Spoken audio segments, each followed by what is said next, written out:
sincérité des frères et des sœurs. T'as des gens, ils font semblant. La communauté afro, pour eux, c'est un marchepied pour se donner de l'importance, mais ils en ont rien à faire. Ouais, ça c'est vrai. Il y en a, ils font semblant, mais quand t'es dans les coulisses, t'es dégoûté du nombre de frères et de sœurs qui font semblant. Eux, en fait, ce qu'ils veulent, c'est juste exister. C'est pas le bien-être des frères et des sœurs qui sont derrière, qui sont dans l'anonymat, pour les aider. C'est pas ça leur objectif. Leur objectif, c'est eux, leur poche. Blaf, bonjour, Africains, Africaines, Afrodescendants, Afrodescendantes. Je vous salue. Comment allez-vous aujourd'hui? J'espère que vous êtes au top.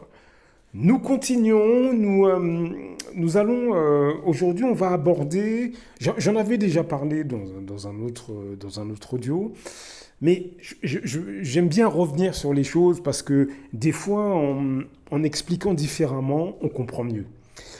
Lorsque vous êtes avec des groupes d'amis au sein du monde noir, et partout d'ailleurs, hein, pas uniquement au sein du monde noir, les choses que je vous dis dans tous ces audios, vous pouvez tout à fait les appliquer auprès des autres communautés, au sein des autres communautés. Hein. Si vous côtoyez des gens des autres communautés, vous les appliquez-les de la même manière. Hein. Là, je parle de nos communautés, de nos sociétés, que ce soit Afrique, Caraïbes, etc. Je parle du monde noir d'une manière générale. Quand je dis d'une manière générale, c'est cette catégorie d'afrodescendants qui se trouve au sein du monde noir en général. Mais les caractéristiques que je vous donne, vous les appliquez au sein des autres communautés, vis-à-vis des autres personnes. Hein. Là, je cible cette catégorie tout simplement parce que, comme je l'ai dit dans beaucoup de ces audios, ils nous ressemblent, ils rigolent avec nous, ils mangent avec nous, ils cuisinent nos plats, ils parlent nos langues, mais en fait, ils s'en foutent complètement du monde noir. C'est le type d'afrodescendant, cette catégorie que j'ai identifiée il y a pas mal d'années, et je vous donne aujourd'hui leurs caractéristiques de manière à éviter de côtoyer ces gens, ou du moins de faire attention. Ces gens sont également au sein de vos familles, parmi vos amis. On ne se rend pas compte qu'ils sont là. Alors, vous allez, au niveau des amis, je suis sûr que vous vous êtes déjà retrouvés avec des afrodescendants, des amis chez eux, à rigoler, à se donner un genre sur de la musique anglo-saxonne. Ils se prennent pour des je sais pas quoi, des trucs. Mais en fait, c'est vide et creux. Apprenez à différencier ce type d'afrodescendants. Des afrodescendants qui ne savent que rigoler, que se donner un style sur de la musique anglo-saxonne. Tout est dans l'image, tout est dans le genre. Mais en fait, quand on gratte, il n'y a rien du tout. Apprenez à différencier ce genre de personnes. Vous pouvez les fréquenter éventuellement un petit peu pour rigoler, un peu comme ça le samedi, mais n'en faites pas des amis proches. Dirigez-vous aussi vers des gens qui réfléchissent, qui se positionnent, et surtout qui n'hésitent pas à défendre le monde noir. Je suis désolé. On n'est pas obligé de faire de la politique, on n'est pas obligé comment dirais-je, de se positionner tout de suite, aller monter un parti politique. C'est pas ce que je veux dire. Mais apprenez à côtoyer des gens qui défendent sincèrement leur pays, leur culture, etc. Je vais vous faire écouter Aimé Césaire dans un de ses discours. Je ne dis pas de penser comme lui, hein, c'est pas du tout ce que je dis, mais ce que je veux que vous reteniez dans cet audio, c'est que y a des gens qui défendent des positions, etc. Côtoyez-les aussi, des gens qui sont intéressants, qui ont des idées, qui sont politisés, mais qui ne font pas forcément de la politique. N'hésitez pas à les côtoyer aussi. Ne pensez pas que parce que vous côtoyez un groupe insipide d'afrodescendants, que tout le monde est comme ça. Non. Vous avez des profils divers et variés, vous avez des gens qui pensent des choses, il faut aussi les côtoyer. C'est comme ça que vous vous élevez intellectuellement, que vous élargissez votre vision des choses. C'est important de diversifier, si vous voulez, les rencontres, les profils, de manière à vous élever. Hein. Faut éviter les gens médiocres. C'est ça que je veux dire.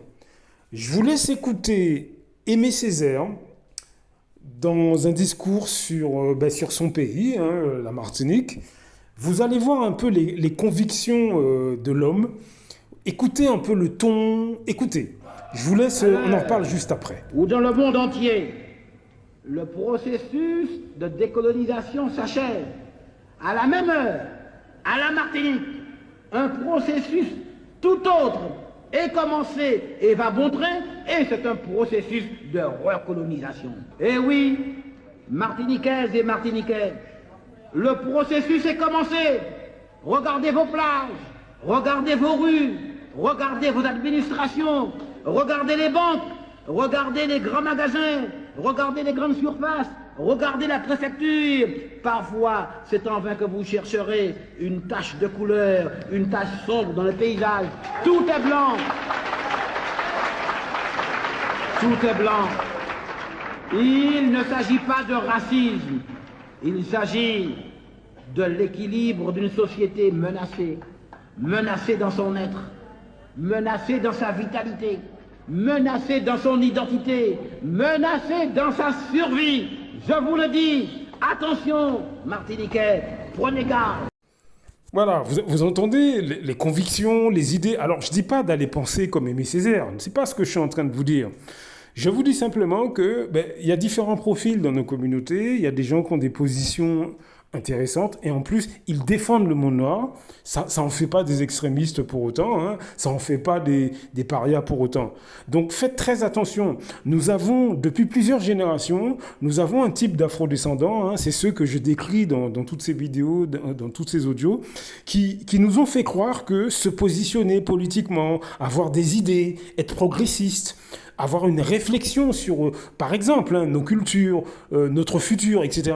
C'est pas bien, c'est pas intelligent. Ce qui est intelligent pour eux, c'est rigoler sur de la musique anglo-saxonne, rigoler assis en rond, je sais pas où, à se donner un genre, à se sentir supérieur parce qu'ils sont en groupe. Donc, ça leur donne un sentiment de supériorité sur les autres. Leurs semblables, hein, évidemment. Ce sont des afrodescendants qui, depuis des générations, hein, nous font croire que si on les côtoie, eux, c'est mieux que d'aller côtoyer des gens intelligents qui réfléchissent, qui ont des réflexions, etc.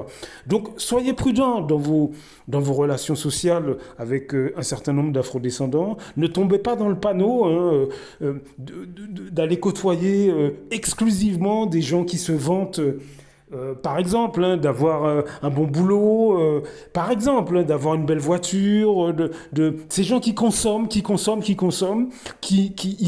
ils n'ont aucun avis sur rien, ils sont souvent fades, souvent creux, et ces personnes, depuis des générations, nous font croire que ce sont eux les plus intéressants dans nos communautés ou dans nos sociétés, au sein du monde noir, hein, Afrique, Caraïbes, etc. Donc ce que je veux dire, c'est faites attention.